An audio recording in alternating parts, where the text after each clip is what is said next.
Ramesh garu, on to you. ఓం శ్రీ గురుభ్యో నమః. అందరికీ నమస్కారం.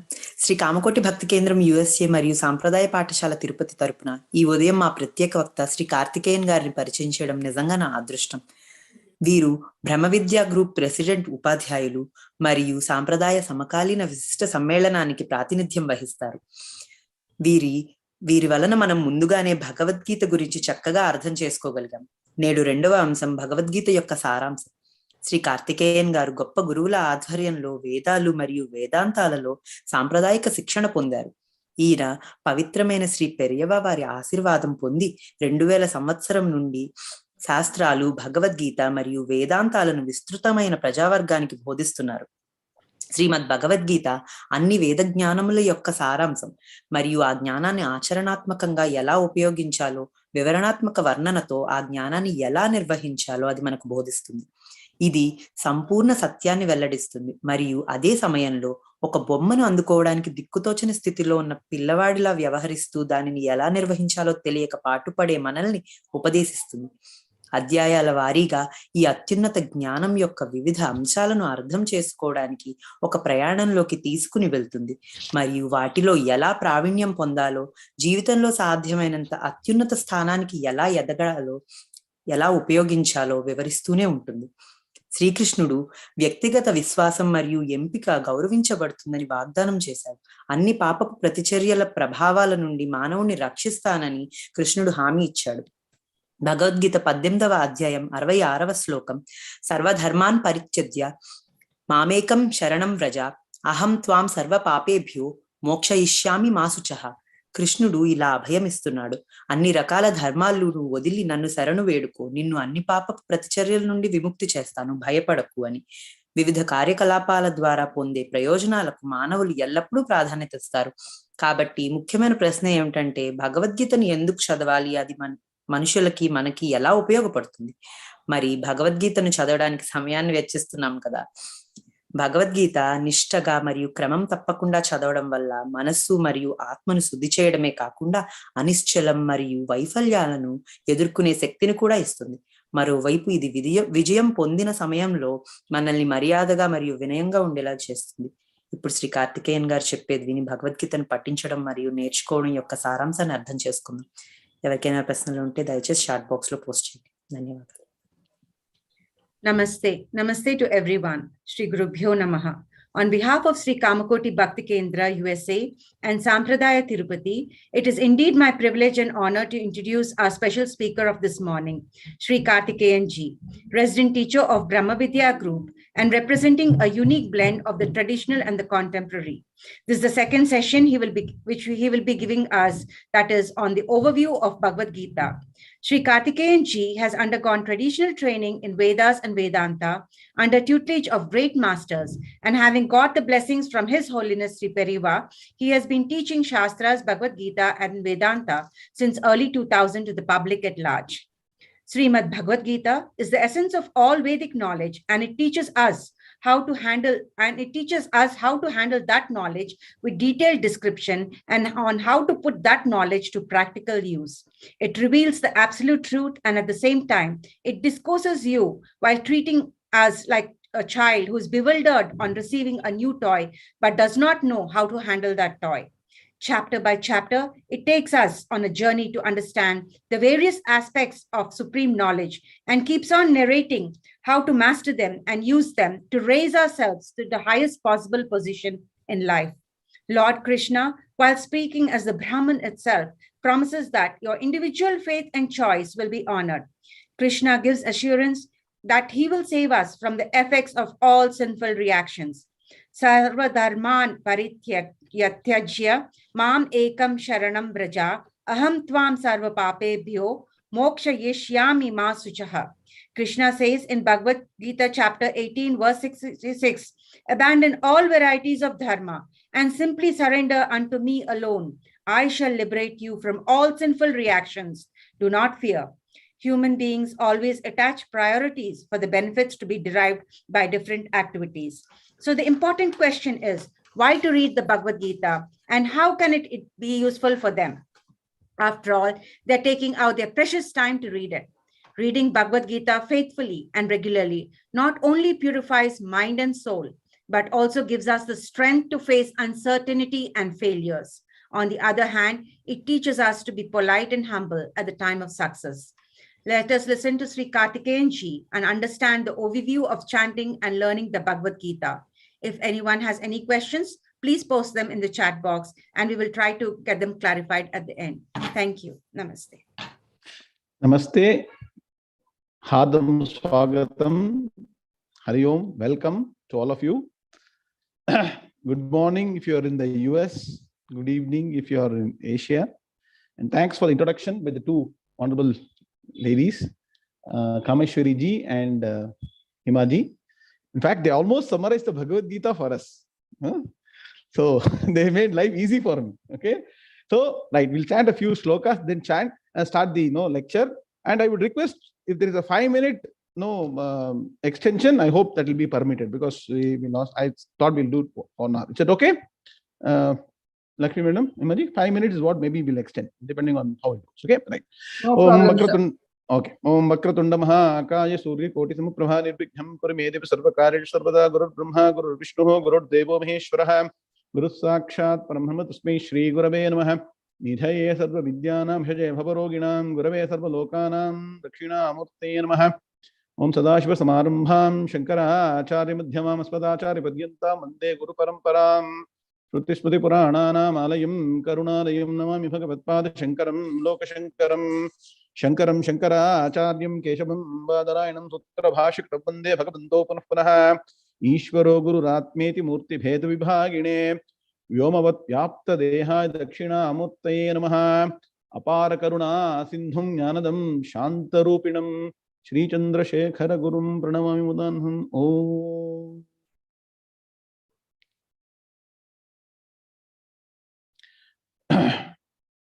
Krishnaya Vasudevaya Devaki Nandanaya Cha Nanda Gopakumaraya Govindaya Namo Namaha Vasudeva Sutam Devam Kamsa Chanuramardanam Devaki Paramanandam Krishnam Vande Jagadgurum. Namaste, Hardam Swagatam.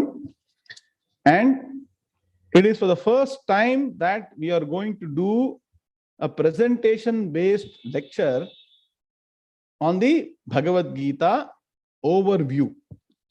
So we are trying to understand the entire Bhagavad Gita of 18 chapters, 700 slokas in 1 hour. And as our two dear friends had mentioned, it's such a vast and wonderful subject. 1 hour is very difficult, but we will try. If Bhagavan's grace is there, if our Acharya Pariva's grace is there, we will be able to get a good grasp of Bhagavad Gita. And when I begin to say about this Bhagavad Gita, it reminds me of one shloka. That Kalidasa, you all know Kalidasa, right? Kalidasa is the great poet, greatest poet you can think of. Rama Lakshmi Mami, right? See, he writes in Raghuvamsham. In Raghuvamsha is a great epic. In the beginning, he writes on shloka. I'll tell the meaning, then tell the shloka. You all should also remember this as you go through this lecture. He says, see, where is this Surya Vamsham? That he called it Raghuvamsham. He didn't say Ramayana. Okay, where is the Surya Vamsham of this Raghukulam? And where am I? There's no comparison between them and me. But even then, I am trying with my limited intellect to try and write about those great kings of Raghuvamsham. How foolish I am. If somebody, it's like this, he says, somebody takes a small boat and tries to cross a great ocean, like the Pacific Ocean or the Atlantic Ocean, with a small boat, what would you call the person? Alpamatihi, you will say, person with very less knowledge. He says, he compares himself to a person with very less knowledge and says it's a very, very difficult effort that I am supposed to undertake now. And so, through that, he asked for the grace of all the great acharyas before him to bless him to write on the great Raghuvamsham. Kwasurya prabhavo vamshaha kvachalpa vishaya matihi titirshu dustaram mohaha udupe nasmi sagaram. Surya Prabhavo Vamshaha. Where is the Surya Vamsham of Raghu Vamsham? Kvachalpa Alpa Vishayamati. I am a person with dull intellect. See, great Kalidasa says I am a person with dull intellect. Kvachalpa Vishayamati. Titirshu Dustaram Mohaha. I am trying to cross the great. It is like trying to cross the great ocean with a small boat. Udupe. Udupena Asmi Sagaram. This great ocean I'm trying to cross. So, it is a great task to cover Bhagavad Gita in 1 hour, but we will try our best and try to do justice to the 1 hour Gita. So all of you please pay attention. And the good thing is today, none of you need to make notes. I keep saying in all my classes, the last 2 years, we are doing online classes. We are always say that try to make notes and follow up. Today, you have got the notes in front of you. Himaji, you will share the notes after the class, right? To all the people. Please share the notes. So everybody should get benefited. No secret. There is no secret in our traditional teaching. So all of you will get the notes also. And so we are now trying to understand Bhagavad Gita, a bird's eye view. That means what? A bird is something that flies high. When it looks from the top, not everything is visible. Small things are visible, but overview you get to see everything. So we're going to look at a bird's eye view, Gita Parichaya. And what are the things we will cover? We are trying to cover the entire Bhagavad Gita in 4 slides. Just like there are 4 Vedas, we have just put 4 slides to cover the entire Bhagavad Gita, and we are going to have only 4 topics. What are the 4 topics through which we are trying to get a quick view of Bhagavad Gita? One is, this is one of the greatest scriptures, as our 2 eminent speakers told just now. One of the greatest scripture you can get, and the simplest scripture. The greatest and simplest scripture and the most relevant scripture for mankind. You're going to understand how. Greatest, simplest, most relevant. And we are not going to leave at the very high level. We are going to understand what is the central theme of the Bhagavad Gita. Because all of you will be listening to somebody saying, you will be listening to YouTube, seeing YouTube, somebody says something. And many things are non-traditional. So what is the traditional knowledge that our great rishis and great Mahatmas who have gone to the depth of Bhagavad Gita talk about the Gita as the central theme? Mukhya Artham. In Telugu, Mukhya Artham. What is the real essence of Bhagavad Gita? And the third is there a structure in this Bhagavad Gita? Or everything is some other way, Yadva Tadva. It is not Yadva Tadva. It has got a particular structure. And as our madam told, chapter by chapter, shloka by shloka. When you go, you'll understand the beauty of the Gita. Every shloka is connected to the next shloka. Every chapter is connected to the next chapter. That's why we say, please don't suddenly attend in one place, first chapter. Tomorrow, don't go and listen 14 chapters some other place. You will not make out anything. It's a systematic study of the Bhagavad Gita, chapter by chapter, over a long period of time is what will enable you to digest and integrate the Gita. But there is a structure. We're going to discover that structure. And finally, some select verses you can take home, right? You all like to take home something, right? So at least 3 or 4 shlokas, important shlokas, you're going to take home, and then that will be our constant remembrance every day, day in and day out, so that we get more purity of thought and learn the Gita. So once again, a quick disclaimer. You cannot become an expert of the Gita in 1 hour. And that's why Perivas advised us to teach the Bhagavad Gita continuously. In the handout that you will get, you got details about the classes being conducted. Interested people can come and attend and learn shloka by shloka, chapter by chapter. So let's go to the first topic, and we can now present the whatever presentation that is there. Who is going to present it, please? Sureshji, you can present. So all of you can see and also understand. No problem. Okay. Very good. Okay. That is already known. We can move to the first slide. This is only the agenda slide. Please go to the next slide. Thank you. Okay. Now. No. You are in the, I think you're in the 3rd slide. Suresh, you have to go back one slide. Greatness and relevance of the Bhagavad Gita. So now, while you are seeing what you are seeing, you please pay attention to what you will be hearing. Okay.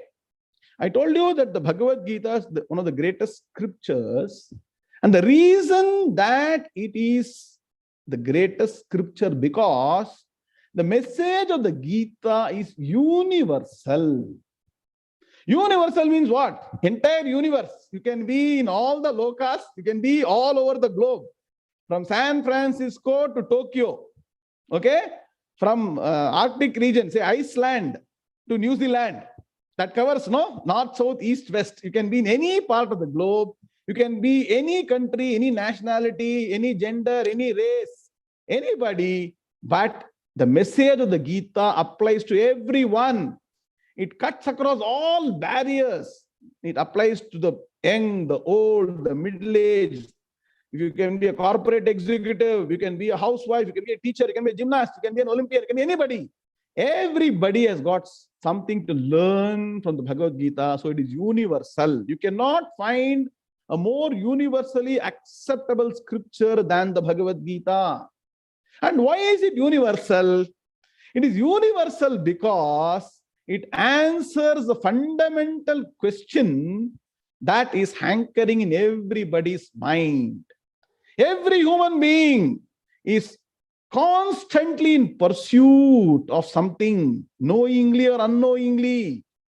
Knowingly or unknowingly, all of us are in pursuit of the supreme peace and happiness. We say, no, sir, when will I get that supreme happiness? When will I say, I am fully satisfied, I'm ever happy, nothing, I'm not going to be disturbed. When am I going to reach the state? I'm doing this, I'm doing that. So, as Acharya says in the Bhajagovindam, Balyastavat Krida Saktaha, Tarunastavat Taruni Saktaha, Vriddhastavat Chinta Saktaha, Parame Brahmani Kopina Saktaha, Bhajagovindam, Bhajagovindam. What does he say? Acharya says, when we are young, we try to get happiness from toys, playing around with a tricycle, bicycle. Balyastavat Krida Saktaha. Krida means playing. Tarunastavat Taruni Saktaha. When you are in youth, you want no companionship, right? I don't need to talk further about it. You all know about it, right? Vriddhastavat Chinta Saktaha. Old, you get only worries and no time to understand the Parabrahma Tattvam because something is catching us because we think they will give us happiness. As a child playing game, we thought we'll get happy and so on and so forth. So, our thought is to be happy. We are thinking that these things will give you happy, but internally the subconscious mind is in pursuit of supreme happiness. Devarananda, I say, no? That eternal happiness is what we are looking forward to. And who doesn't have this desire? Everybody, whether you are German or Japanese or American or French or anybody, you all have this desire. We all have this desire to be in the state of supreme happiness. And Bhagavad Gita's message is how can I establish myself in the supreme peace and happiness? Is it not something that we should be interested? No. It gives that message so that we can be always peaceful and happy. And what does it mean? How do you define? Sir, I'm very peaceful, sir. How will you define that? So in spite of any circumstances surrounding you, maybe a so-called disaster, maybe something ecstatic, could be anything.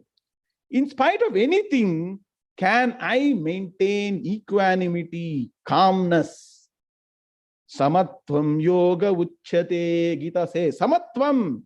Can I have that equanimity of mind, always peaceful and calmness? Yes, Gita says, you can get to the state of mind where you will be able to maintain that equanimity and calmness under all circumstances. It's not only when everything is going fine. Sir, my bank balance is good. My son is also working well. He's also got married. All my problems are solved. Today, I don't have any problems, so I'm happy. Tomorrow, something comes, headache comes, sir, unhappy, sir. It's not like that. Anything happens. You can be almost affected by the severest disease. Even then, can I be happy? And the greatness of Gita is that while we are looking for all this small happiness, which in fact the mind is actually looking for the ultimate eternal happiness, we don't know that. And so Gita takes us one step above, rises us, as our madam said, to the next level and says, my dear children, don't settle for this small, small happiness. And Gita is defining the real goal of life. Your real goal is not to be a billionaire. Now, who wants to be a millionaire, right? That's not the real goal. Your goal is not to acquire property. That can be an incidental goal. I'm not saying it should not happen. You can acquire money, position, fame, wealth, progeny, your relationship. All those things can happen and should happen. But that is not the real goal of life. The real goal of life, the real reason we are born, is to establish ourselves in that supreme state of peace and happiness here and now. It's not something that happens after death or somewhere else. Here and now. And Bhagavad Gita is going to explain, how can I establish myself in the supreme state of peace and happiness? And so, not only does it define the goal, it also says what all you should do. We should do something, right? Today we are not in that state. So if we have to get to that state, something we should do. So it is going to provide us the various means, the methodologies, the tips, the techniques, the practices, the sadhana. The goal is called the sadhyam. The means, the methodology, the way is called sadhana. Effort you need to put. So the Bhagavad Gita is a complete scripture, and we call in Sanskrit, it does the upadesha both for sadhyam and sadhanam. Sadhya, sadhana, upadesha means it explains the goal and also the way and means to attain the goal. No other scripture does this so beautifully. Many scriptures do it, but it comes from Bhagavan's own mouth, written by the great Vyasacharya, and you cannot have an equal to the Gita, which talks about the goal. It is going to reset your goal. Don't be worried. Sir, I have got so many targets, sir. Tomorrow, I am a salesperson in the software company. I should sell $1 billion target. That target you have. You please go and make it $1.5 billion sale also. Doesn't matter. That is incidental. Bhagavan says, I will set you the target through Gita to attain ultimately the eternal happiness. That way, the life's real goal is being reset. And he doesn't just set the goal and leave you high and dry. Bhagavan takes you step by step to that ultimate state of supreme peace and happiness. And so Bhagavad Gita will always be universal scripture for all of mankind. Now, so far, I hope you are all comfortable, right? If you have got any questions, please, you can put in the chat. I will keep answering because I'm pretty used to doing online sessions. So anything that you got, please, if you understood, say, okay, so that I know you are following what I'm saying. Okay. The next question that you all should have is, sir, I have heard Bhagavad Gita in so many places.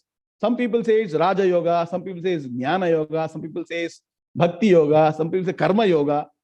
How are you saying that the real essence of Gita, the real message of Gita is something absolutely impossible to imagine, sir? I won't accept this supreme peace, happiness is possible by us, sir. Allah, we cannot do. Right? We say that, right? How do you say?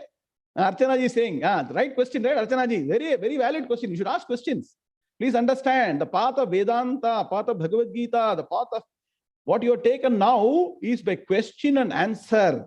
Tad vidhi pranipatena pariprashnena sevaya upadekshanti te jnanam jnaninas tattvadarshinaha. See, I'll be chanting a lot of slokas out of this particular text. So don't think that only this will be what will be told. You can make notes of these also. Okay, the sloka says, you have to go and approach a teacher and ask the question systematically and you will get the answers. So now we have to answer this question. How do we prove that Bhagavad Gita enables one to establish oneself in supreme peace and happiness? And why do we say that is what the scripture is aiming at? That is the next slide. But now we'll say, how do we prove? Now first, further take a step back. So we all believe that Bhagavan created the universe and Bhagavan created us as human beings, correct? And so when Bhagavan created us as human beings, he didn't leave us high and dry. He gave us this beautiful, wonderful, large manual called the Vedas. So just like when you buy a new equipment, you get a manual or some user instructions. Similarly, Bhagavan gave us the huge manual called Vedas to use this equipment. Please understand, now I'm going to start using some Vedantic terms.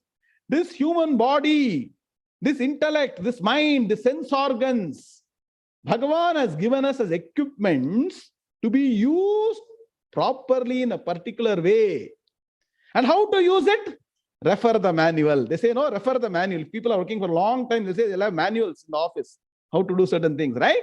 So refer the manual called the Vedas to how to use this particular human body and human equipment. And those Vedas tell us how to live life in that particular way. If you live life as per the Vedas. So we are all Vedic way of life, we say. If you live the Vedic way of life, and don't worry, you don't need to complain, sir, I'm in America, sir. Sir, it is very cold there, sir. It is not like tropical country. We cannot take bath in a river. It is ice cold here. We cannot live Vedic life. Don't say. For everybody, Vedic way of life is possible. If you believe the Vedas, if you believe our Shastras, if you believe the Guru, if you believe Bhagavan, if you believe in Punyam and Papam, if you believe in Punarjanma, if you believe in other lokas, Asti. You are called Astikaha, means what? Asti iti bhavaha astikaha. If you believe in all these things, you are a Vaidika. So please don't be diffident. Anybody who believes in the Vedas, God, Guru, Shastras, the Vaidika. And so the Vedas are applicable for everybody, anywhere in the world. And that is the first manual Bhagavan gave us. And so this huge manual is very difficult. Sir, I don't know Sanskrit, sir. How can I study this? They say Karma Kanda, Upasana Kanda, Jnana Kanda, Samhita Bhaga, all those things. Brahmana Bhaga, Aranyaka Bhaga, Upanishad, they say. I don't understand, sir. Can you make it easy, sir? Bhagavan says, I will make it very, very easy for you. Though the Vedas themselves say, Ananta vai Vedaha, means what? Vedas are infinite. Ananta means infinite. So very difficult to grasp even in one lifetime, even multiple lifetimes. You all go and refer to story of Bharadwaja Rishi. Please make a note. I don't have time to explain that. Rishi called Bharadwaja was there who asked for many janmas to study the Vedas. Futile was his attempt to learn the Vedas even in multiple janmas. So definitely in one janma, we cannot study Vedas. Nobody can study. Please understand. Understand all that is to be told in Vedas. So the Vedas themselves say finally, the last portion of Vedas called Vedanta, which is also called as Upanishad, it talks about the real goal of Vedas. The real goal of Vedas is to be established in eternal happiness, peace, and live a harmonious life. And so that portion of Vedas itself, which is Vedanta, which is called Upanishads, talks about the real goal of why Vedas was given by Bhagavan. And so the Vedas goal is Vedanta. Vedanta's goal is eternal bliss. And nobody can study the Vedas or Vedanta in detail. So Bhagavan says, I will come down to the earth and give you this Bhagavad Gita in just 700 shlokas. What is infinite? What has got no beginning, no end? Such a huge scripture, what all it contains, I will give you all that in essence through the Bhagavad Gita. So please understand, the goal of Vedas is eternal happiness, and what it aims to say is being condensed beautifully and presented in Bhagavad Gita. And so we say Bhagavad Gita is both Veda Saram and Vedanta Saram. Bhagavad Gita contains essence of all the Vedas. It contains essence of all that is to be told in Vedanta or Upanishads. Veda, Vedanta. Everything is covered in Bhagavad Gita. And how do I say that, sir? How can you prove? If you are really interested, what you need to do is you need to go and take the first few sentences of Acharya Shankara's introduction to Bhagavad Gita, where Acharya says, this Gita Shastram that is there, Gita is called Gita Shastram, there in front of you contains the essence of all the Vedas. See, look at note number B at the bottom in the green ribbon. Tadidam Gita Shastram Samasta Vedartha Sara Sangraha Bhutam Durvigneyartham. That is the introduction of Acharya Shankara to Bhagavad Gita. I will explain all those things. Then both the please we have to cover a lot of ground. I'll definitely answer all your questions. If you got time, I got time. Okay. So please follow the order of the lecture. If you interrupt, then we'll lose time. Thank you very much. Okay. So how do I say that the Gita contains the essence of all the Vedic scriptures? Acharya Shankara. What is Acharya Shankara's shloka? You all should know. Shruti Smruti Purananam Alayam. Acharya Shankara is a storehouse of all the Shruti means Vedas. Smriti means all the Dharma Shastras and written texts. Acharya Shankara's mind, intellect, has grasped everything from Vedas and the Shastras and the Smritis. So, and that great Shankara says that Bhagavad Gita contains Tadidam Gita Shastram Samasta Vedartha Sara Sangraha Bhutam. It contains of all the Vedas. We should implicitly agree to begin with. Then start systematic study of Gita, and you will understand within no time what a great benevolence Bhagavan has got. What all to be known from Vedas, he has told in so simple language to us. No, blessed are we to study the Gita. You yourself will exclaim. And I told you the Vedas are meant for giving us ultimately absolute bliss. How do I say that? Look at the first quotation in the green ribbon. A. Manusmriti, Manu, the great king, the first king says in Manusmriti, Vedokhilo dharma moolam, akhila dharma moolam vedaha. The root of all dharma is the Vedas. And dharma means happiness. If you do dharma, you'll be happy. And rest of the sloka you read later, but look at the last portion. Atmanaha tushtihi evacha. So, Vedokhilo dharma moolam, smriti shile cha tadvidam, acharschaiva sadhunam, atmanaha tushtihi evacha. All these three great annals of our Sanatana Dharma. First is the Vedas themselves. If you cannot follow the Vedas, study Mahabharata, study the Purana, Smriti, Shile, all the disciplines that are told, you follow that, because Vedas are difficult to follow. And the Bhagavad Gita is part of Mahabharata, Smriti. Try and understand that.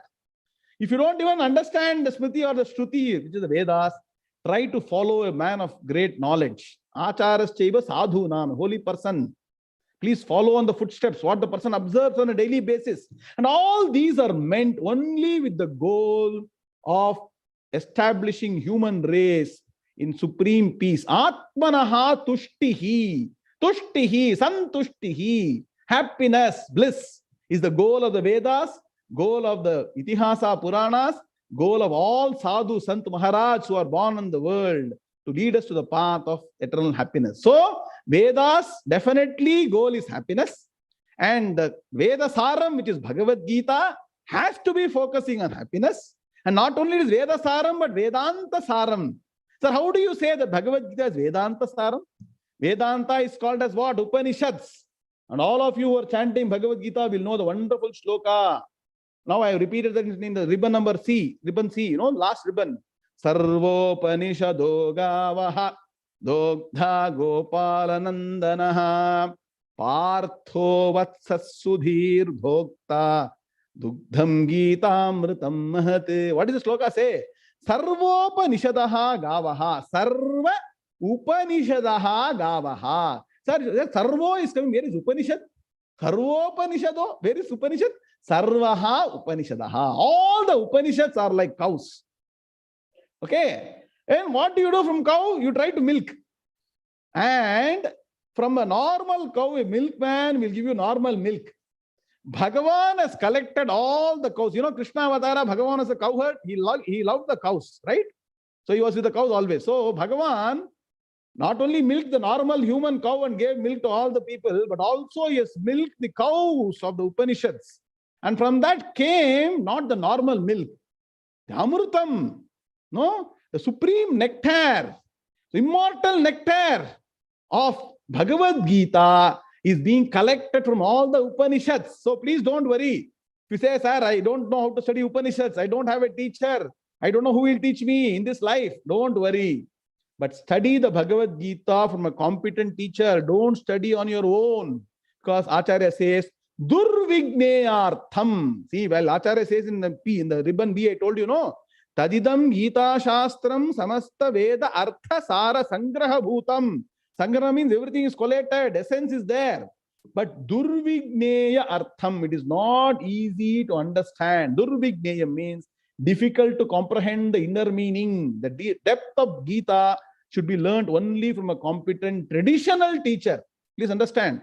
Even Gita has got traditional teachers, non-traditional teachers.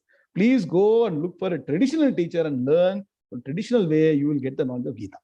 So, it is very clear to us that Bhagavad Gita, which is the essence of Vedas and Vedanta, And the goal of Veda and Vedanta is absolute bliss. The goal of Gita also has to be absolute bliss, because it's a summary essence of the entire Vedas and Vedanta. And are you all clear now? So far, are you good? Can you please respond in your chat that you are understanding this? Okay. Now, in what form Bhagavad Gita Bhagavan has given us? In just 700 slokas, 18 chapters. In very simple Sanskrit language, Bhagavan has given us this wonderful scripture. So, don't waste your time on other pursuits. Ekam Shastram Devaki Putra Geetam. One scripture called Bhagavad Gita is enough to reach the ultimate state of eternal bliss and make your life fruitful. Please understand. None of us are born, none of you are born to just enjoy small pleasures. Artha Sukham, we say, no? From all the sense organs, whatever pleasure you get is very, very incidental.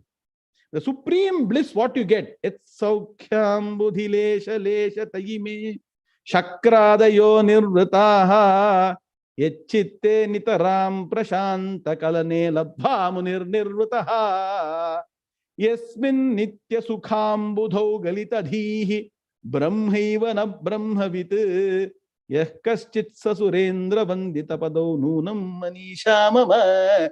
Acharya Shankara says in Manisha Panchakam, the Brahma Jnani, one who attains the knowledge to the Bhagavad Gita, like Bhagavad Gita, Upanishad study, attains that supreme state of happiness, which is incomparable, uncomparable. Even Indra, you know how much Sukha Indra attains? Even million times more than Indra, that Anandam you can attain is what Acharya says. So, once you study the Bhagavad Gita, you are definitely destined to get supreme. And don't you want happiness or not? All of us are doing anything in life for what? Knowingly or unknowingly for happiness, correct? Do any of us do any activity for getting sorrow? Do we do any activity for getting into trouble? No, right? So all of us are in search of the ultimate happiness, and Gita gives it. So it is the most practical, relevant scripture, because human race forever had this desire, past, present, and future, always will need this particular approach or understanding how to establish oneself in supreme bliss and happiness. And Gita answers that philosophical question. And so Gita will be relevant for all times, from time immemorial, time hereafter, because human race is in search of that. And the secret is, you know what? We are born again and again. If you believe in Sanatana, it's not our end of life. We are born again and again in the search of the supreme bliss and happiness. And since we don't get it, we are born again. Punarapi jananam, punarapi maranam, punarapi janani, jatare shayanam, iha samsare. And once you attain this supreme peace and happiness here itself, here and now, end of your cycle of samsara, you have crossed the ocean of samsara. And that's what Bhagavad Gita gives you. And not only that, not only the ultimate goal, it is also very, very practical. It gives you lot of tips and tools, how to live life, how to manage situations, how to react to situations, how to manage your equanimity of mind, how to be peaceful, how to be calm, how to use your energy, how to achieve things, also how to achieve things in life. Please don't understand Sanatana Dharma is all about sitting in one place and just doing dhyana meditation. Our Sanatana Dharma is the most positive way of life. You can achieve whatever you want. Uddhared atmanatmanam. You raise yourself and achieve anything, Bhagavan says. So, most practical, most relevant scripture, and very simple Sanskrit. And let me tell you one clue. It can be applied to any situation in life. Whether in a marriage or in your household, in your office, when driving, when going somewhere, going to bazaar, going to market, there is some shloka will be very relevant. So my Guruji used to tell me, once you by heart the Bhagavad Gita, you can appear to be the most intelligent Pandit in the world, because any situation you can quote in Gita shloka and say, Bhagavan has told this, Bhagavan has told this. So another advantage, double benefit. Not only you get ultimate bliss, even when you live here, you can quote all these different shlokas and people will be very happy. Oh, this person is talking about Gita, very nice. Okay, that is the greatness of the Gita. And what does it do? It takes you on a journey from the known to the unknown. We'll discover that. Today we know certain things. We don't know certain things. And what is that unknown? The unknown is how to establish ourselves in supreme bliss. It is going to lead us step by step. And we also say in the Gita, today we are very action-oriented. You want to achieve something. For happiness, you have to work either through body, mind, or through words. Kaya, vacha, manasa. You should be in action to attain that whatever little bit happiness here and there, which seemingly comes and goes. But that state, when in pure inaction doesn't not external inaction, the mind will reach a state of inaction. And that state, it teaches you how to train yourself to get to that state of supreme peace, where the mind really, it wants to come and work only when you want to just employ it. Otherwise, mind is always peace and calm. Peaceful and calm. You will discover that particular methodology in the Gita. And finally, the Gita applies. If you're a novice or a scholar, it applies to everybody. Everybody has got something for them. Like, no, your Christmas is coming, right? Santa Claus gives something to everybody. The Gita gives something for everybody. We'll discover how. Go to the next slide, Sureshji. Okay, can you go to the next slide? Thank you. Okay, now having understood, so we're all clear, right? The greatness of Gita and relevance is, it is universal. Relevance is, it answers the ultimate question of supreme happiness. Now, having understood that, we need to understand now what is the central theme and how does Bhagavan say one can establish oneself in supreme peace and happiness? Is there a way? Sir, we thought if we become billionaire, we'll be happy. We thought if we get 10 cars, we'll be happy. We thought if we get 10 houses, we'll be happy. That's what we're thinking, right? Bhagavan says, no, through the Gita, the central theme of the Gita, Bhagavan's message is, only by wisdom, knowledge, jnanam, eternal happiness is possible. No other way one can get this eternal happiness. Wisdom is the only way. And what is the reference, sir? You all should know the wonderful statements. Tamevam vidvan amritaha iha bhavati. Vidvan. Knower of what? We'll understand that. A person who knows the self. Who am I? Person who knows the Brahma Tattvam, who is Bhagavan. And are they one and the same? Yes. One who understands the nature of Jiva, Jagat, Ishvara. Jiva is me as an individual, Jagat is the world, and Ishvara is God. One who knows, for knowing you need only intellect. You need only the mind. You don't need any other equipment. So we all have got intellect, right? We all have got mind and intellect. So through that, only equipment we can attain. Because only through that, you can get eternal happiness. So the central theme of Gita is how to get that knowledge. That's called Brahma Jnanam. And the science, the way of studying that is called Brahma Vidya. All these terms should be very familiar to people who are studying Bhagavad Gita. Brahma Vidya will come in the Bhagavad Gita shloka. I will tell you where it is coming. Okay. So, first point is only by knowledge, jnanam, one can get absolute bliss. And for that, you please can refer to one wonderful shloka. Sukham me sarvada bhuyat, dukkham ma bhut kadachana. Iti ichhe sarva samanye te jnana deva siddhyataha. Look at that. It is there. I have written the shloka for you. Please see before. Can you point the cursor there, Sureshji? Sukham me sarvada bhuyat. So that shloka says that everybody wants happiness. Nobody wants sorrow.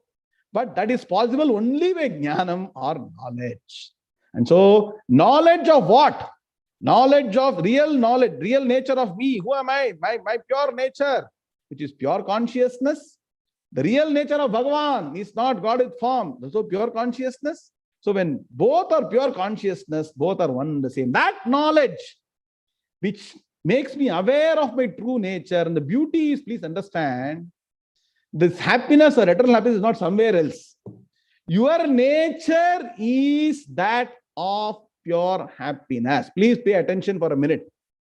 Our nature is fundamentally that of supreme peace, happiness, and immortality. Sir, how do you say that, sir? There is an Upanishad called Shvetashvatar Upanishad. It says in that, Shrunvantu Vishve Amritasya Putraha. Lakshmi put that statement. Shrunvantu Vishve. Vishve means what? Entire universe, entire world. Amritasya Putraha. The Upanishad says, Veda Mantra says, All you people in any part of the globe, you can be Japanese, German, French, American, anybody, you are all Amrutasya Putraha. You are all born of immortality. You are of nature of immortality. And nature of immortality is supreme happiness, supreme bliss, supreme anandam. You are of nature. Sir, you are saying my nature is pure happiness, but I don't know that, sir. I'm not able to grasp that, sir. And that is why only by knowledge you can understand your true nature. What is required? Only knowledge is required to know your true self. And the Bhagavad Gita leads you in a step-by-step process to understand your true nature, your true self. And that is the nature of supreme bliss and happiness. It is not somewhere else. It is here right now within you. In fact, when you go in depth of the Shastra, you will say, it is not only not within me. I am that nature of supreme happiness. That is what you will get established. And so the central theme of Gita is Jnanam leads to Anandam. Please understand this. Please write the equation. Knowledge, we say knowledge is power, right? No? Knowledge is power. Absolute knowledge is absolute power. But Vedanta Jnana, Atma Jnana, Brahma Jnana is absolute happiness.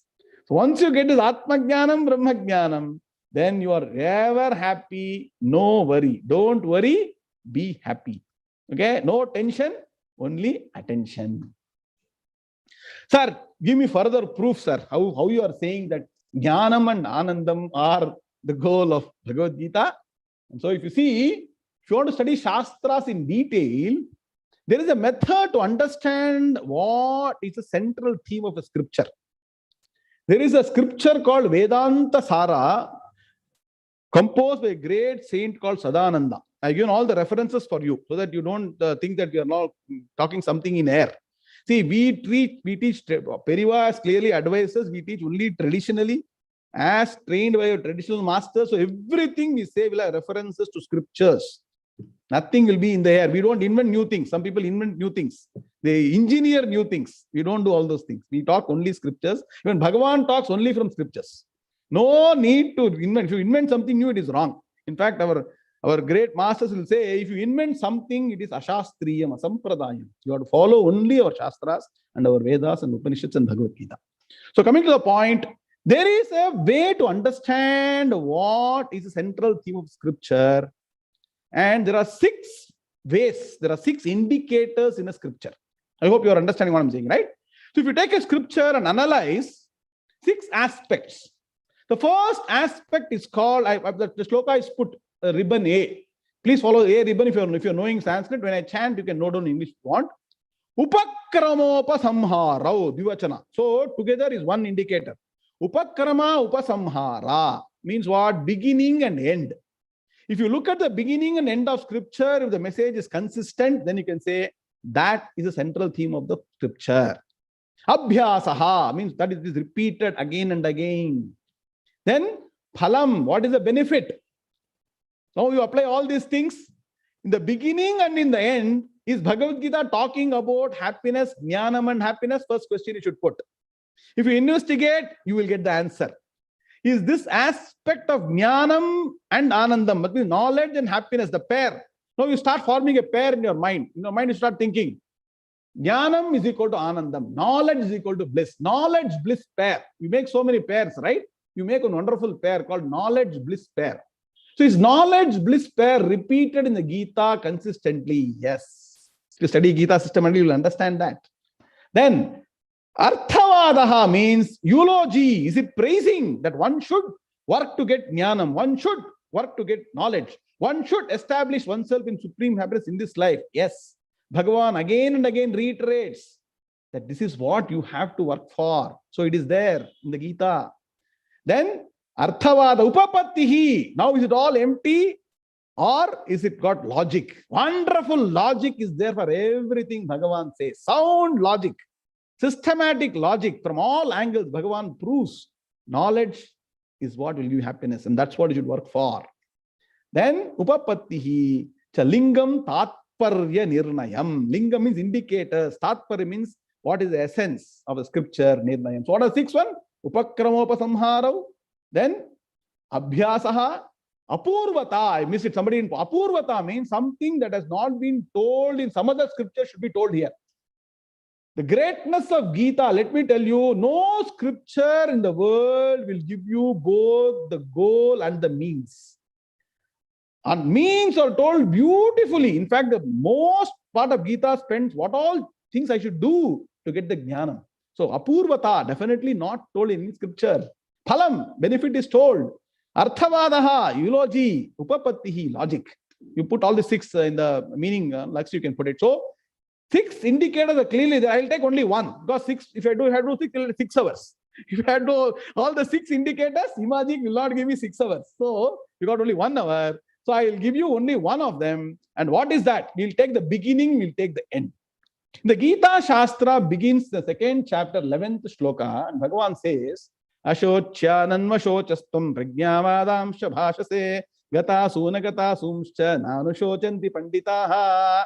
You take only the last padam, last portion. Panditaha na anushocanti. A man of knowledge, a person of knowledge will never have any worries. If you get that knowledge, what knowledge? Here, knowledge doesn't mean your physics knowledge, chemistry knowledge, biology knowledge, or engineering knowledge, or corporate knowledge. Knowledge is knowledge of the self. Atmajnanam, Brahmajnanam. One who gets that knowledge will never have worries. What? Never have worries means what? Always happy. Correct, no? If you have no worries, you'll be happy. Correct? So Bhagavan says, the beginning of Gita says, knowledge leads to happiness. Ever happy, always blissful. Look at the end of the Gita Shastra. Gita Shastra begins at 2nd chapter, 11th shloka. Traditional teaching, please understand. And Gita Shastra means what? That which advises the right things and following which you will go to the highest goal. Okay, that's called Shastram. Shasti upadishati trayate, papat trayate iti shastram. Shasti upadishati, gives you advice. Trayate, protects you from doing papa karma, getting into wrong path. That's called Shastram.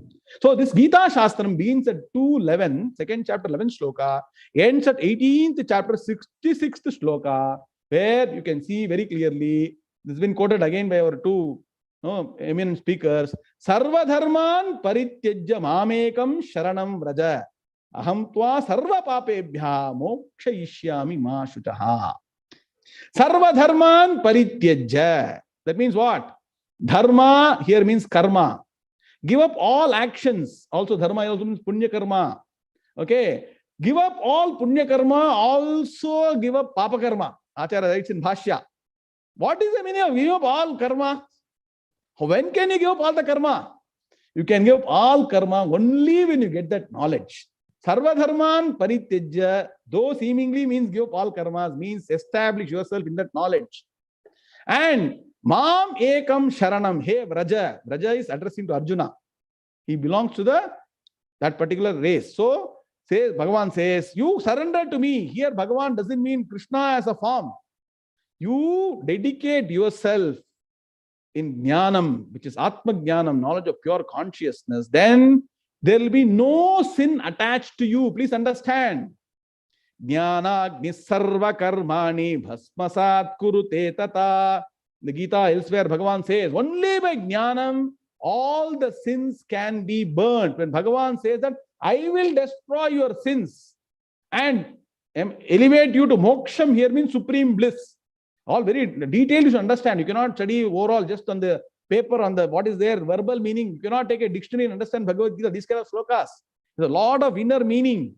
Here, sarva papebhya mokshayishyami means I will take out or remove you from all the sins. And how does Bhagavan remove you from all the sins? Acharya is in the Bhashya, Acharya Shankara's commentary. He says, by lighting the lamp of knowledge in the heart of the seeker, Bhagavan gives the knowledge, and through that all the sins are destroyed. Please understand. The only way to destroy all the sins of previous janmas, 1000 janmas sins we have done, can be destroyed only by jnanam. Jnana devatu kaivalyam. Bhidyate hridaya grantihi chidyante sarva samshayaha kshiyante chasya karmani. All actions will get destroyed Tasmin drishte paravare. One who knows his ultimate truth only will have all the papas, all the karmas, previous and upcoming karmas totally destroyed. So only when knowledge it is possible. So this is purely a knowledge-based shloka. So, and once you get rid of all the punya and papa, what is there? Only you're always in state of bliss. And all that happens here and now, not somewhere else. So beginning also, knowledge is equal to bliss. End also, knowledge is equal to bliss. So Bhagavad Gita, one of the indicators, beginning and same, central theme is knowledge is equal to bliss. One has to follow the Jnana Marga. So it's called Jnana Margam. Jnana means what? Knowledge. Now, then the question is, sir, give me quickly an overview. What is the content of Bhagavad Gita? What does it contain? And you all will be surprised. You have been chanting this sloka. Who is chanting Bhagavad Gita? You are chanting at the end of every chapter, right? I have put the shloka here. Om Tat Saditi Srimad Bhagavad Gita. So please stand in your own place. This shloka, you can chant in your mute. You put mute and chant. Om Tat Saditi Srimad Bhagavad Gita. So Upanishatsu Brahma Vidyayam Yoga Shastre Sri Krishna Arjuna Samvade Sankhya Yogo Nama Dvitiyodhyayaha. You are chanting or not? Can somebody acknowledge you are chanting or not? End of every chapter, you are chanting this shloka, right? And what does it mean? It is nothing but explaining what is there in the Bhagavad Gita. It says, see, I have given the meaning for you. This Srimad Bhagavad Gita Su means in this Bhagavad Gita. And what is it? Upanishad Su. It is the essence of all the Upanishads. And what does it deal with? Brahma Vidyayam. Vidya means knowledge. Jnanam. Please see. Every chapter you are repeating this again and again. That means what? Abhyasaha. It's being repeated again and again. The Brahma Vidya is the goal. Brahma Vidya, Jnanam is the goal of Bhagavad Gita. And what knowledge? Knowledge about Brahman. And once you get Brahma Jnanam, what do you get? Anandam. Anando Brahmeti Vyajanat. Anandadheva khalvimani bhutani jayante. Anande najatani jivanti. Anandam prayantyabhisammishanti ti. Saishabha argavi varuni vidya. Parame pyoman pratishtita. See that Upanishad mantra clearly says, Anando Brahmeti. Brahman is the nature of Anandam. The Brahman or Atman is Sat Chit Ananda. So your nature is Anandam. And only thing you should know, knowledge is the only way to know your Anandam. So once you get the Brahma Jnanam, Anandam follows immediately. And not only that, Yoga Shastre. Yoga here doesn't mean Shirasasana, Padmasana, Kurmasana and all. Here yoga means the preparatory disciplines. How do I prepare myself? What all changes should I bring to my lifestyle? Small changes, small things. Do karma, karma yoga, upasana, chitta shuddhi. Take to study of Bhagavad Gita scripture systematically. All those things, if you do systematically, then you will get the Brahma Vidya, Brahma Jnanam. You will be in state of supreme bliss and happiness. And so how do you break down the Gita? You all know the famous Karma Yoga, Upasana Yoga. Can you put the cursor there, Suresh? Karma Yoga, Upasana Yoga, and Jnana Yoga. So that even the development of Gita is, see, I'll give you a secret today. Karma, see, we all have got three gunas. You all know this, right? We got three gunas. What is called as Tamo Gunam? Tamo Gunam is laziness, simply put. Rajo Gunam means very, very action oriented. Sattva Gunam means contemplation and being in a state of calmness. These are the aspects of three gunas. So what Bhagavad Gita tells you is that you follow karma and karma yoga to remove Tamo Gunam. Get rid of your sloth, slumber, sleep, laziness by doing action. So first be action oriented. And then slowly action orientation with action dedicated to Bhagavan, called as karma yoga. Don't be lazy. Don't be sitting in one place. Niyatam kuru karmatvam karmajyakhyokhya karmanaha. Somewhere else Bhagavan says, Sharira yatra pichate na prasidhyeta karmanaha. Even to move his body, he should be active. Otherwise, you will start putting a lot of weight, correct? So, first to karma, get rid of Tamo Gunam, which is laziness, sleep, sloth, and then go to karma yoga. Then start offering all your actions to God.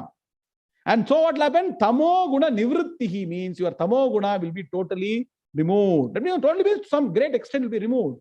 So your tamas will be arrow mark. Can you put the arrow mark there? When you point the pointer arrow mark downward shows reduces your tamo guna. And you become predominantly a rajasic and some sattva gunam pradhana person. You'll be that kind of person. The personality will change. I told you, how you will make small changes in your life. So by karma yoga, you will slowly erase your tamo guna and get into rajas and sattva. Then after you have reached a stage, Bhagavad Gita says, start doing upasana, meditation, dhyana yoga, wonderful chapter, 6th chapter of Bhagavad Gita. Talks about how to do dhyanam, upasana, it teaches you. And once, why is the recommendation of upasana? Because today you are now steeped in rajogunam. Action, action, action. For 1 minute, I cannot be silent. I cannot be sitting in one place. Something should be engaging my mind or body.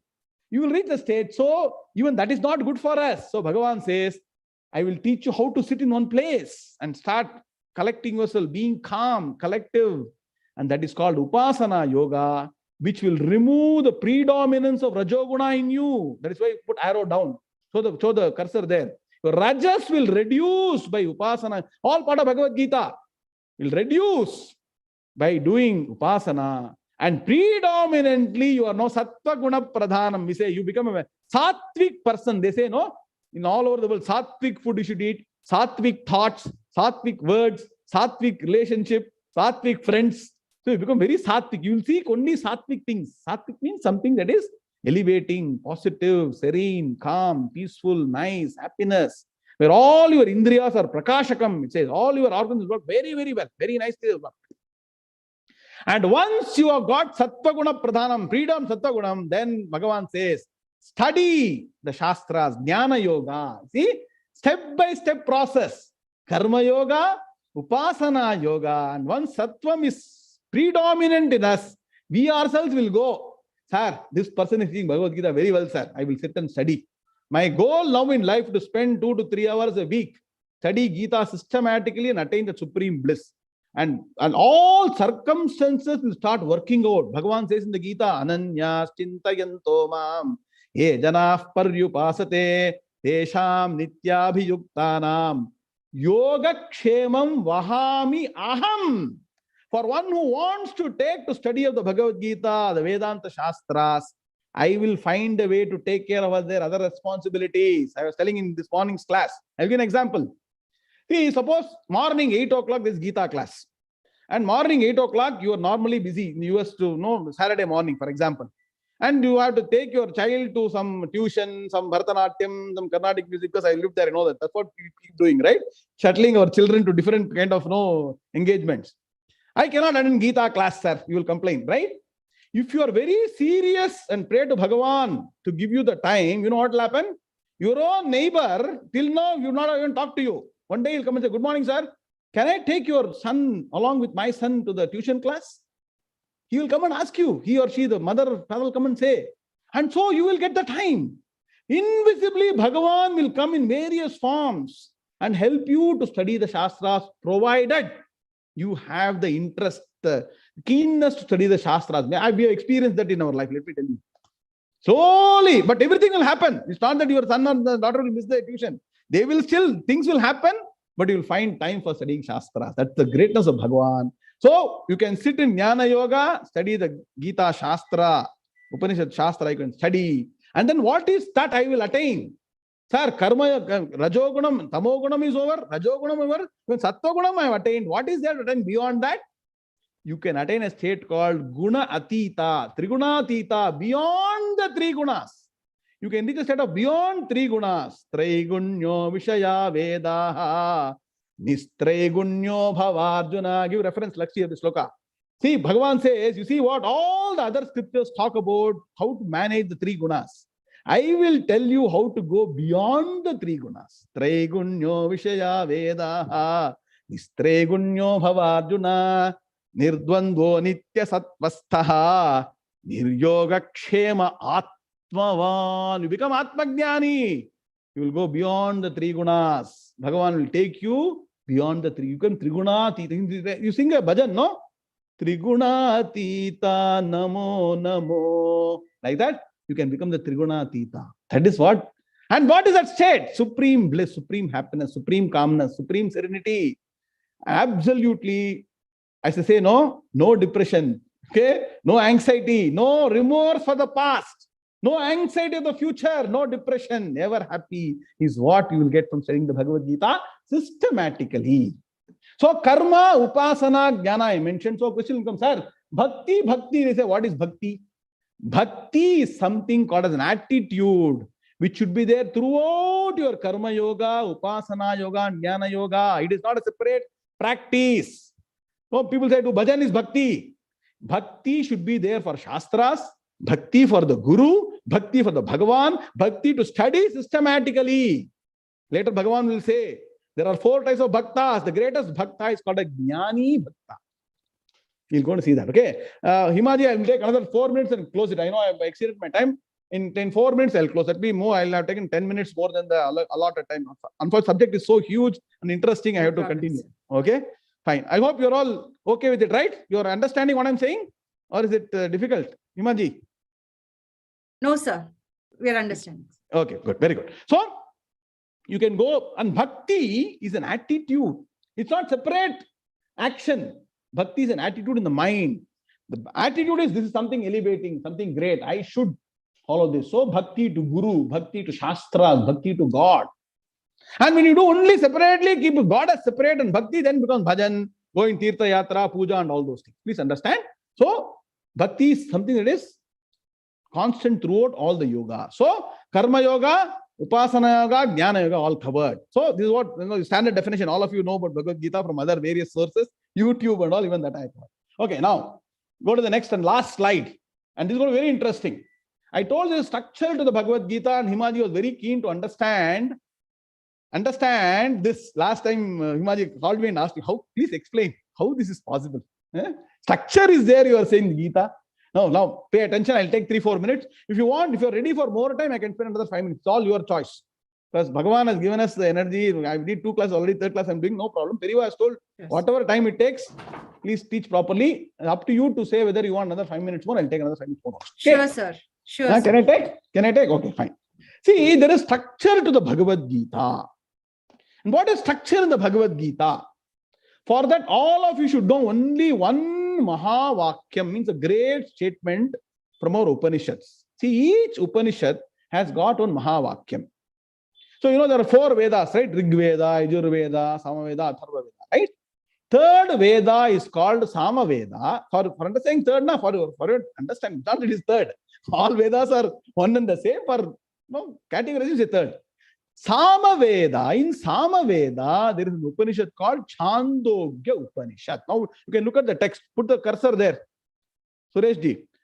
Chandogya Upanishad, in the 6th chapter, 9th subchapter, 4th mantra, there is one Mahavakyam, means elevating statement.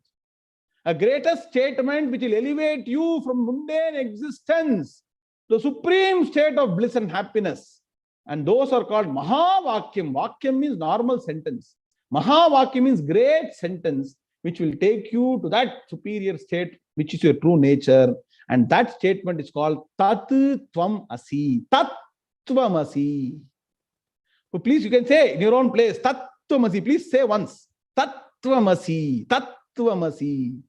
And what is the meaning of Tat Tvam Asi? Tat Tvam Asi means, Tat means Bhagavan. Ishvara Tattvam. Real nature of God. And real nature of God is not God with form. God is beyond form. God is beyond name. God is beyond vehicle, nama, rupa, vahana, abharana. Atita Swarupam, beyond all these things, Shuddha Chaitanyam. Tat Brahma. That Brahma Tattvam is pure consciousness. Tvam, you, the teacher is telling the student, you, Tvam, you also are the pure consciousness, pure bliss. Asi, are that. That thou art. Thou art that. If you put in reverse order, Tvam Tat Asi. You are that. Thou is an old English way of telling. You are that supreme principle. Pure consciousness. You and Bhagavan are one and the same. In essence, What? Pure consciousness. Once you understand that you're pure consciousness, Ananda Swarupam, no difference between you and Bhagavan, Tattvamasi. Tattvamasi Mahavakyam is being told. I'll chant the mantra for you. Sa esho anima aitadatmamitum sarvam tat satyam sa atma tattvamasi shvetaketo. That father is advising a small child. In those days, a small child is going and asking, father was the teacher. Bhagavan, hey, father is addresses Bhagavan, God. Because Matradevo Bhava, Pitradevo Bhava, right? Child goes and asks, your Bhagavan Swarupam to me. Please teach me that ultimate truth. So please understand, there is no young or old for Atma Jnanam. Nachiketas, a very small boy in Kathopanishad, went to Yamadharma Raja and asked for the ultimate knowledge. So whether you're young or old or profession, teacher, I keep saying corporate executive, CEO, CIO, whatever you are, that quest for the ultimate truth should be there. If it is there, you will get a teacher. The teacher will teach you. So in that dialogue between father and son, the father advises, my dear child, hey Soumya, you are that supreme principle. Don't try to look for it somewhere else. It is you. And so our Mahan, Madhusudana Saraswati, great Rishi, great sage, great Jnani, he took this Tattvamasi Mahavakyam and mapped it to the Bhagavad Gita. So structure is coming now. Look at, there are 3 padams, 3 words. Tvam Tat Asi. You now reorganize that. Tvam Tat Asi. 3 words you reorganize. And those 3 words are going to be corresponding to Bhagavad Gita's 18 chapters. You all know 18 chapters of Bhagavad Gita. You read Bhagavad Gita into 6 chapters, 3 groups of 6 chapters each. And now follow this particular table. Please see the beautiful development structure. Vedas has got 3 sections: Karma Kanda, Upasana Kanda, Jnana Kanda. Bhagavad Gita also has got 3 sections: Karma Kanda, Upasana Kanda, Jnana Kanda. Only thing is, the first section is chapters 1 to 6. Second section is chapters 7 to 12. And the third chapter is chapters 30. Third section is chapters 13 to 18. Exact similarity. That means what? Predominantly, please understand, underline the word, statutory warning. Predominantly, chapters 1 to 6 talk about karma. Predominantly, chapters 7 to 12 talk about upasana. Predominantly, chapters 13 to 18 talk about jnana or knowledge. Karma means action, and upasana means meditation, and jnana means knowledge. Okay, so similarity, structure is appearing now very clearly. Now, Mahavakyam of Upanishad is being taken. Tattvamasi, what I told you, please reorganize. Tvam Padam, Tat Padam, Asi Padam. The first 6 chapters talk about the Tvam Pada Artham. Means what? In the Chandogya mantra, Tvam has been told, you. Who are you? You put it rosely, who am I? Am I this body? Am I the sense organs? Am I this mind? Am I the intellect? Who am I? Am I the prana? And that first 6 chapters reveal to you that you are pure consciousness. You are pure consciousness. I'm going to give you all the examples later. Okay, you got study. I don't have time to explain everything, but please understand, it explains very clearly your true nature in the first 6 chapters. In the next 7 to 12 chapters, it talks about Tat. Tat means Tat Brahma, supreme reality. What is the supreme reality? It will explain. That is also pure consciousness. Chapters 7 to 12, second section. Third section, Asi means one and the same. Both are one and the same. Asi Pada Artham is being explained in chapters 13 to 18. You got a structure, right? Mind can clearly start thinking. You all like structure, right? Bhagavad Gita is very, very, very structured. It is not unstructured. And what is the Tattvam? What is the predominant message? First 6 chapters talk about nature of the self. What is my true nature? Called Jivatma Tattvam. And 7 to 12 talks about Paramatma Tattvam. Who is Paramatma? Who is the great? Who is the great supreme being? Nature. Both are supreme consciousness. And that is why Aikya Tattvam, both are one and the same. You know the great statement, right? Jivo Brahmaiva na aparaha. Brahma Satyam Jagan Mithya Jivo Brahmaiva na aparaha. That's what is being proven in the last 6 chapters. And is it easy? No gain without pain. So you need to do sadhana. That means some practices. And these sadhanas are divided into Antaranga sadhana and Bahiranga sadhana. Antaranga means internal, mental faculty has to be tuned. Just like you tune a radio to get a station, you tune your mind to connect to Brahman, right? Antaranga sadhana, Bahiranga sadhana, some exercise now you should do. Sharira madhyam, kalu dharma sadhanam, all external practices, pranayama, all that you should do. Bhagavan teaches all that also. You'll be very surprised. Bahiranga sadhana is external actions, internal actions. And then those are what? What is that? First 6 chapters, the sadhana is karma, karma phala tyagam, karma yoga. How to do karma? How to take the results positively, whether it is success or failure. And at some point in time, don't worry about success or failure.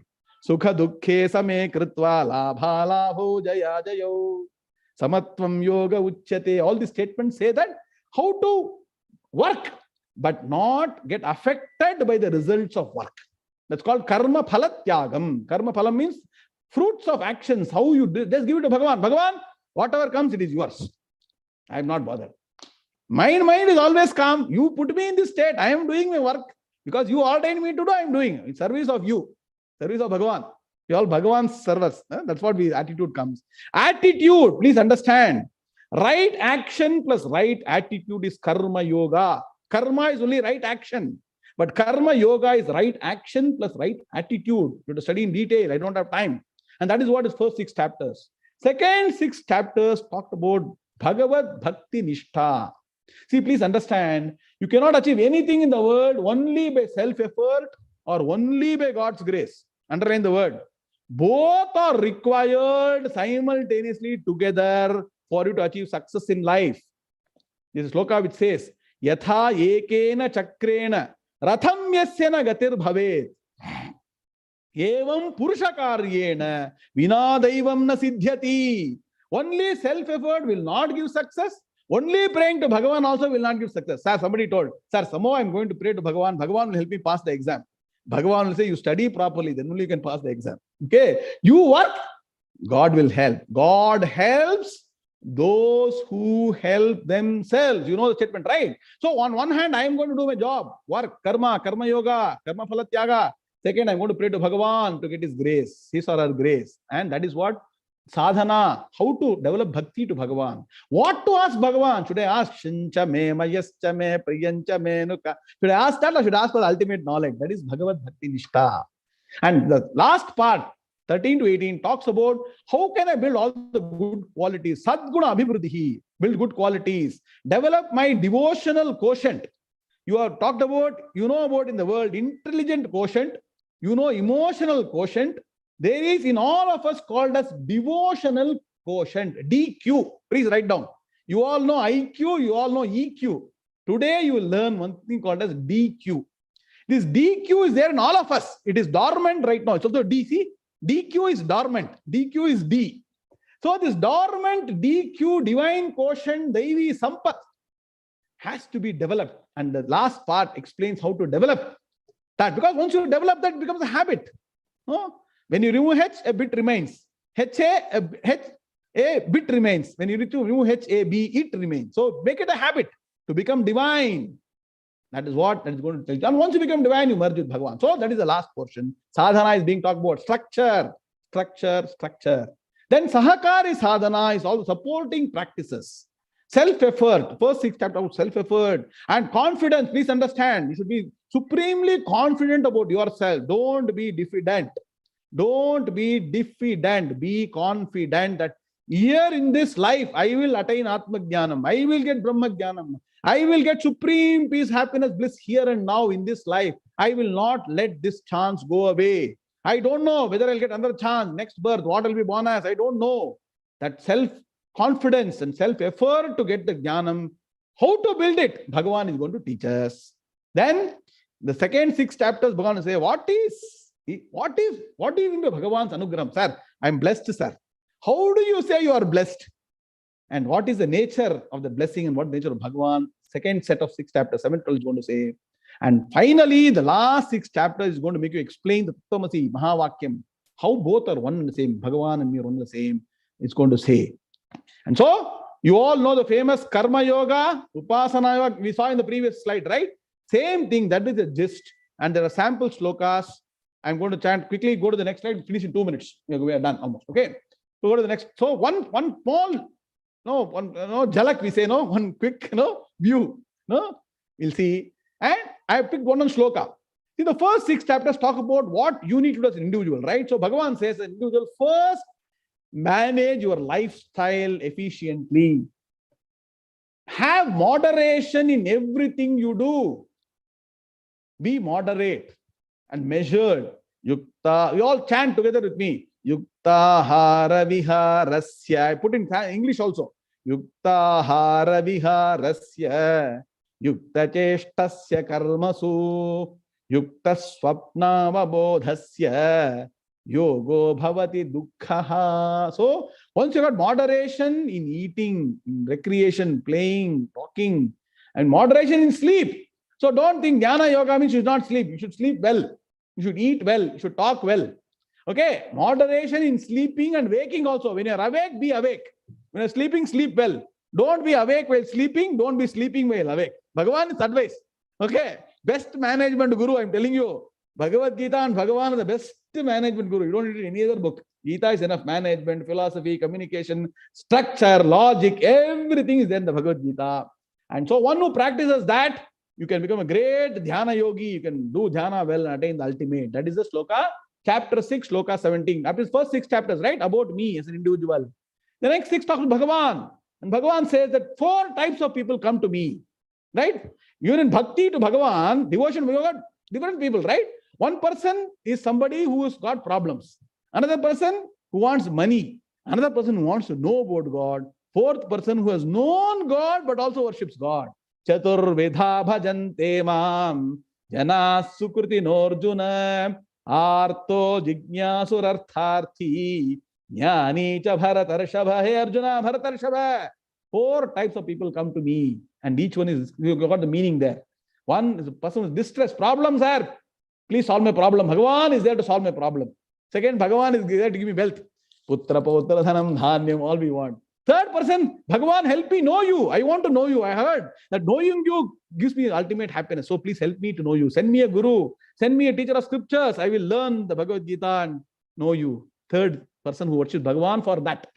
4th one has got jnanam, worship because he knows Bhagavan's greatness. So 4 types of devotion about Bhagavan. Tat padartham. First is Tvam Padartham, second is Tat Padartham. Last, most important, most beautiful, most great sloka, Mahaperiyava used to often quote this. Please stand with me if you can. Sloka number 55, chapter number 18. Bhaktya mam abhijanati yavan yaschasmi tattvataha tato mam tattvato jnatva vishate tadanantaram. Vishate tadanantaram. Vishate tadanantaram means the devotee enters me. Bhagavan says, whoever knows me as my true nature as pure consciousness, having come to know me as pure consciousness, and also understood himself or herself as pure consciousness, the moment that is knowledge arises in the mind, that person immediately, Vishate tadanantaram, Vishate enters me immediately. It's not like after I know today, after 10 years, I'll reach Bhagavan. The beauty of Atmajnanam, Brahmajnanam is here and now. I'll give you a small example. I question to you. If I put on a light in a dark place, how much time will it take for the room to be engulfed in light? Look at the question. The room is dark now. I switch on a light. Okay. Will it take 1 minute, 2 minutes, 10 minutes for the entire place to become engulfed in light? How much time Muaji will take? Immediate, right? So when the light of knowledge arises in the mind, immediately you become one with Bhagavan. And you can experience it here and now. And that is the Aikyam, one and the same. So first is Tvam Padartham, what I should do. Second is Tat Padartham, how people worship Bhagavan. Examples, our examples. Last is Aikyam, how man of knowledge, once you get the knowledge, you merge with Bhagavan. All sample shlokas, details you have to study Bhagavad Gita in detail. Imaji, I took 25 minutes more. So I'm concluding here. May by the grace of Bhagavan and Acharyas, let us put the, you can take the reader again. By grace of Bhagavan and Acharyas, let us dedicate our life to study the Gita get the jnanam, get the supreme happiness, and you be Ananda, share Ananda. You don't need to share wealth. You don't need to share money. You don't need to share your vehicle. You share Ananda. Distribute Ananda, wholesale distribution. What? Kameshwari ji? No retail sales here. You do only wholesale business. And this whole business sharing of Ananda. And ever Ananda you will be. Okay? This is the proof. The great masters have lived this life, and you also can experience this in this life. I'll stop here. Hari Om Tat Sat. Namaste. చాలా ధన్యవాదాలు కార్తికేయన్ గారు. అసలు మాటలు కూడా రావట్లేదు. చాలా బాగా చెప్పారు. వేదాల సారాంశం ఇంత వివరంగా మాకు ఎంతో సులభంగా అర్థమయ్యేలా భగవద్గీతకు అన్వయించి చెప్పడం అనేది చాలా అద్భుతంగా ఉంది. అందరి తరపున మీకు ఎంతో కృతజ్ఞతలు. నమస్తే.